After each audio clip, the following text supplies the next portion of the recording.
নমস্কাৰ বন্ধু বান্ধৱীসকল, আজি মই আমাৰ চেনেলটোত এটা গুৰুত্বপূৰ্ণ বিষয়টিৰ বাবে আলোচনা কৰিম।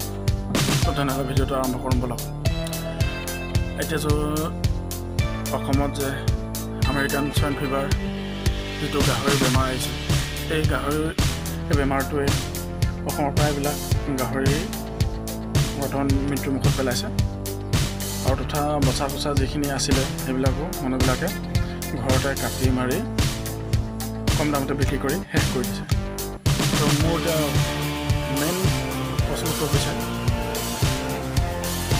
মানে কি, আপোনালোকৰ যদি বৰ্তমান এতিয়াও আৰু আছে যাৰ গাহৰি আছে, গাহৰি পালকসকলে সিহঁতে যে নিজৰ গাহৰিখিনি ভালদৰে চাফ চিকুণ কৰি কেনে ৰাখে আৰু অনাগত দিনবিলাকত এই গাহৰি মাৰ্কেটটোত, গাহৰি বজাৰ মাৰ্কেটটোত বহুত উন্নত মানৰ গাহৰি মাংসৰ যিটো দাম ক'ত কেনেকৈ চলি আছিলে মই সেইটো নাজানো, কিন্তু আমাৰ তাত 260 টকা চলি আছিলে কিলো, কিন্তু এতিয়া 400 টকা কিলো হ'ল। গাহৰি মাংসৰ চাহিদাটো বাঢ়িব।